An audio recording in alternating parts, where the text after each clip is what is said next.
Halo football lovers, berjumpa lagi dan lagi dengan Kakak Spasi. Kali ini kakak sudah menyiapkan berita-berita terupdate seputar dunia sepak bola untuk kalian semua. Selamat menyaksikan!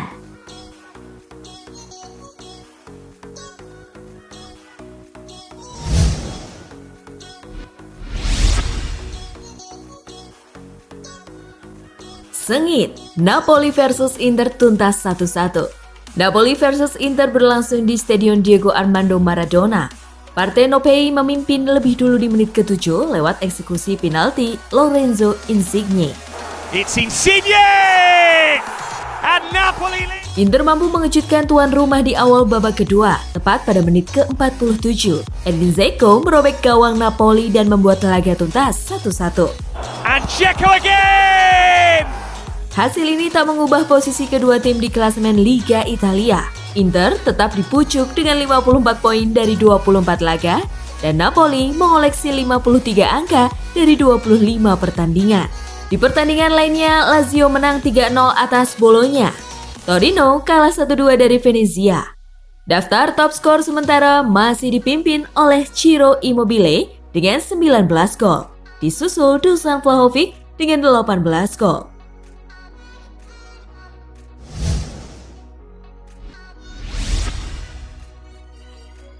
Villarreal versus Real Madrid tuntas 0-0. Duel Villarreal versus Real Madrid dilangsungkan di Estadio de la Ceramica. Kiper Villarreal, Geronimo Rulli, tampil gemilang dengan melakukan sejumlah penyelamatan.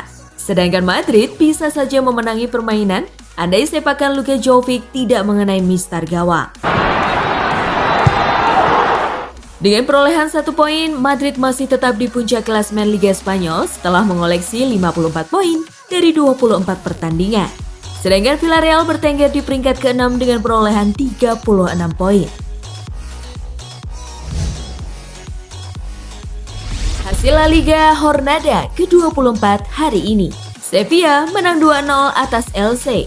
Cadiz bermain imbang 0-0 dengan Celta Vigo. Rayo Vallecano kalah 0-3 dari Osasuna. Atletico Madrid menang 4-3 dari Getafe. Daftar top skor sementara masih dipimpin oleh Karim Benzema dengan torehan 17 gol.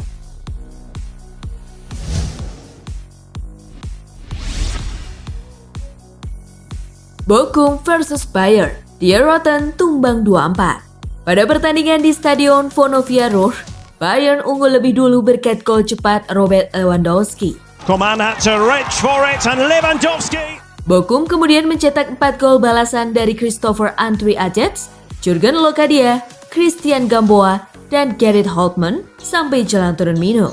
Selepas jeda, Bayern terus menekan Bochum tapi hanya menghasilkan 1 gol tambahan dari kaki Lewandowski sehingga tidak terhindar dari kekalahan. Now who wants it for Bayern? Maybe. Kekalahan ini tidak memengaruhi posisi Bayern Munich di papan klasemen Liga Jerman. Die Roten masih nyaman di puncak dengan perolehan 52 poin dari 22 pertandingan. Sementara itu, Bochum menempati peringkat ke-11 klasemen setelah mengoleksi 28 poin.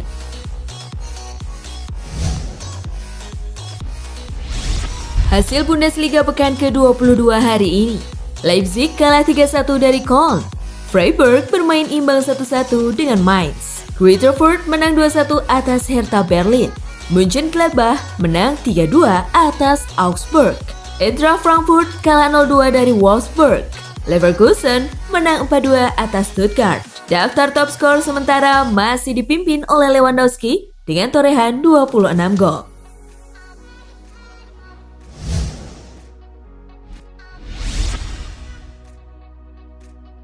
MU versus Southampton selesai 1-1. Laga MU versus Southampton dalam lanjutan Premier League digelar di Old Trafford. MU unggul 1-0 di babak pertama berkat gol Jadon Sancho. Southampton membalas di awal babak kedua. Che Adams mencetak gol pada menit ke-48 untuk membuat skor jadi sama kuat. Dengan hasil ini, MU berarti mendapat hasil imbang dalam 2 pertandingan terakhir di Premier League. MU kini mengumpulkan 40 poin di peringkat ke-5 klasemen Liga Inggris. Sementara Southampton ada di urutan ke-10 dengan 29 poin.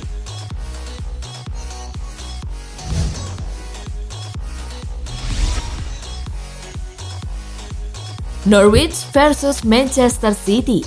Sterling hat-trick, The Citizen menang 4-0. Manchester City berhasil mengamankan 3 poin usai mampu menghabisi Norwich City 4-0 di laga pekan ke-25 Liga Inggris 2021-2022.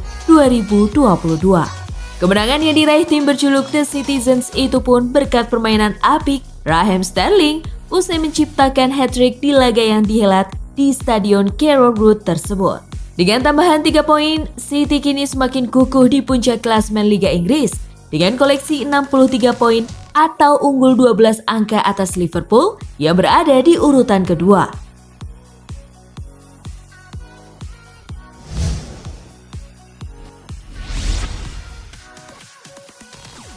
Chelsea versus Palmeiras. The Blues juara Piala Dunia antar klub. Final Piala Dunia antar klub 2021 menyajikan duel Chelsea versus Palmeiras. Pertandingan berlangsung di Stadion Mohammed bin Zayed. Chelsea unggul lebih dulu lewat gol Romelu Lukaku pada menit ke-55. Cruzamento, Lukaku perigoso. Gol! Palmeiras menyamakan kedudukan melalui eksekusi penalti Rafael Veiga di menit ke-64. Skor 1-1 bertahan hingga babak kedua berakhir dan memaksa duel lanjut ke extra time. Kai Havertz mencetak gol kedua Chelsea via tendangan 12 pas pada menit ke-117. The Blues menang 2-1 dan menjadi jawara Piala Dunia antar klub 2021.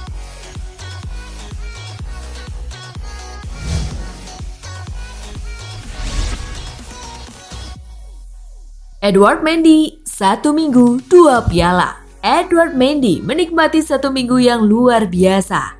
Kiper Chelsea itu menyabet titel juara di level internasional dan klub selama periode tersebut. Wow, Mendy memang bak Raja Midas sejak bergabung ke Chelsea pada September 2020. Squawka mencatat Mendy berhasil memenangkan trofi bergengsi setiap 21 pertandingan. Gelar tersebut belum ditambah dengan prestasi Edouard Mendy untuk kategori individu. Luar biasa.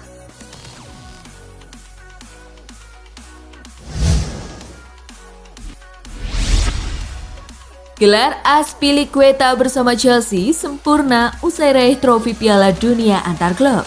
Keberhasilan Chelsea meraih gelar Piala Dunia antar klub 2022 membuat Cesar Azpilicueta mencatatkan rekor pribadi. Kapten Chelsea itu berhasil meraih seluruh trofi dari turnamen dan kompetisi yang diikuti Chelsea. Tercatat, Azpilicueta sudah mendapatkan 9 trofi bersama Chelsea. Trofi-trofi tersebut ialah 2 gelar Liga Inggris dan Liga Eropa, 1 gelar Liga Champions, Piala FA, Piala Liga Inggris, Piala Super Eropa, dan terakhir Piala Dunia antar klub. Raihan trofi tersebut membuat Azpilicueta layak disebut legenda untuk Chelsea. Apalagi, Azpi sudah cukup lama mengenakan seragam biru khas Chelsea, yakni sejak 2012 lalu.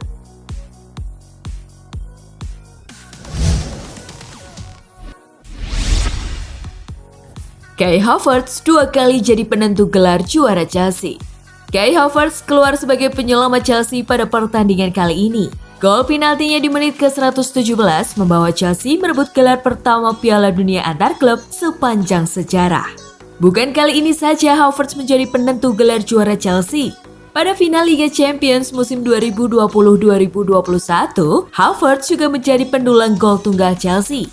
Melawan Manchester City di Estadio do Dragão, Havertz keluar sebagai penyelamat lewat golnya di menit ke-42. Menurut Opta, Havertz menjadi pemain pertama yang menjadi penentu kemenangan di Liga Champions dan Piala Dunia antar klub setelah Messi di tahun 2011.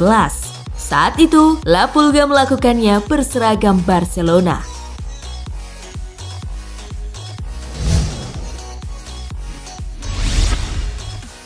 Thiago Silva, sahabat pemain terbaik Piala Dunia antar klub. Bek tengah andalan Chelsea yakni Thiago Silva sukses meraih penghargaan sebagai pemain terbaik atau Golden Ball di ajang Piala Dunia antar klub. Terpilihnya Thiago Silva sebagai pemain terbaik pun punya alasan yang jelas. Saat laga semifinal melawan Al Hilal, Thiago Silva mampu menjaga pertahanan dengan baik hingga membuat gawang Kepa aman dari kebobolan. Kemudian di pertandingan final, Chelsea nyaris tidak kebobolan bila saja wasit tidak memberikan hukuman penalti untuk Palmeiras pada menit ke-64.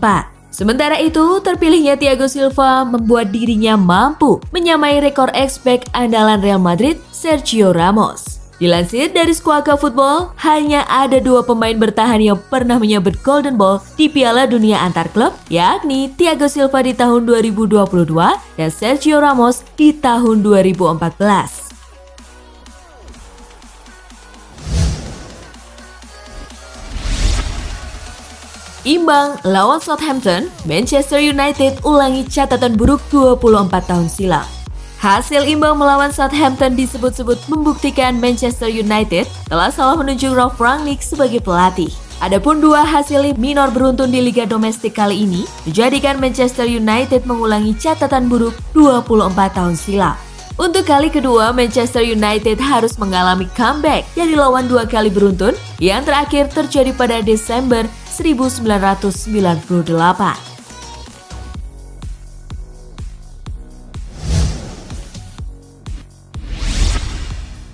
Cristiano Ronaldo alami paceklik gol terlama sejak 2009.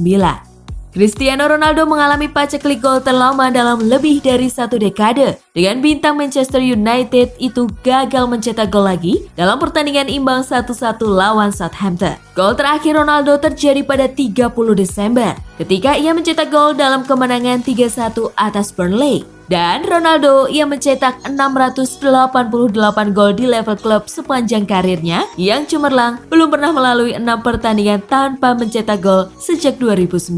Catatan pada 2009 itu terjadi di bulan-bulan terakhir dari periode pertamanya memperkuat United karena ketika itu ia akan segera hengkang ke Real Madrid. Dengan kemudian membuktikan dirinya sebagai salah satu pemain terbaik dalam sejarah olahraga selama waktunya di Spanyol.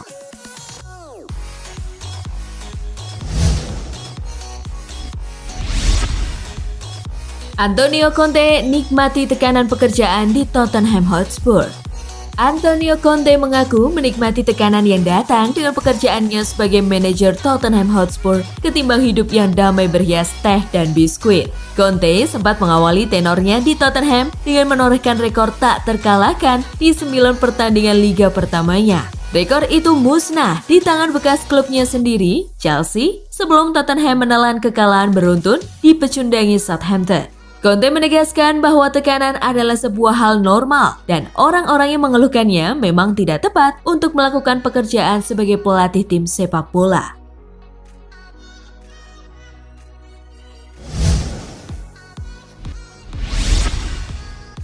Derby della Madonnina jadi titik balik, skuad AC Milan kini lebih matang dan dewasa.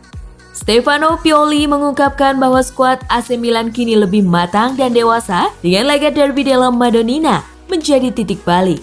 Selain meraih kemenangan atas Inter, I Rossoneri juga baru saja menangguk kemenangan telak 4-0 atas Lazio pada perempat final Coppa Italia. Tidak pernah ada pesimisme di Milanello. Kami selalu bekerja dengan percaya diri, kata Pioli dikutip dari Football Italia.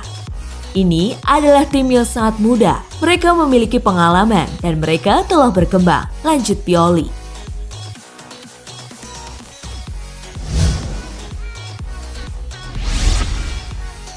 Bayern Munchen hancur lebur, rekor buruk 46 tahun terulang lagi.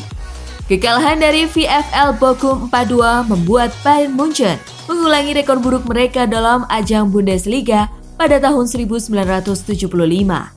VfL Bochum menjadi tim pertama yang berhasil mencetak 4 gol ke gawang Bayern Munchen pada babak pertama sejak 46 tahun lalu. Sebelum VfL Bochum, ada Eintracht Frankfurt yang mampu mencetak 5 gol di babak pertama ke gawang Bayern Munchen pada tahun 1975. Saat itu, Eintracht Frankfurt berhasil menekuk Bayern Munchen dengan skor telak 6-0.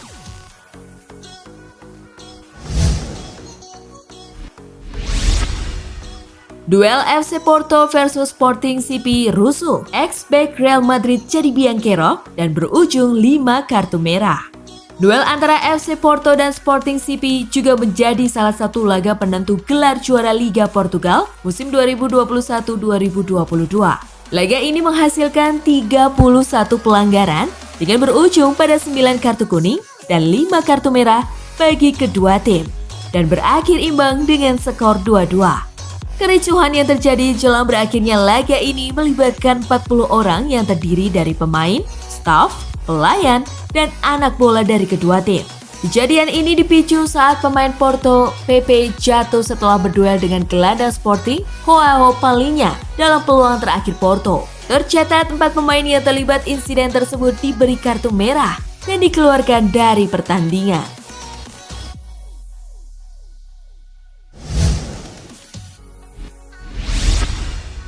Nah itulah tadi guys, kumpulan berita menarik dan terupdate dari Kakak Spasi. Simak terus ya berita-berita terupdate lainnya dari Kakak Spasi yang pastinya akan Kakak update di Spasi Football News.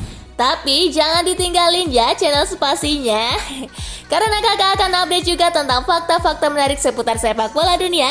Dan jangan lupa untuk terus di like, comment, share, dan juga subscribe ya. See you guys!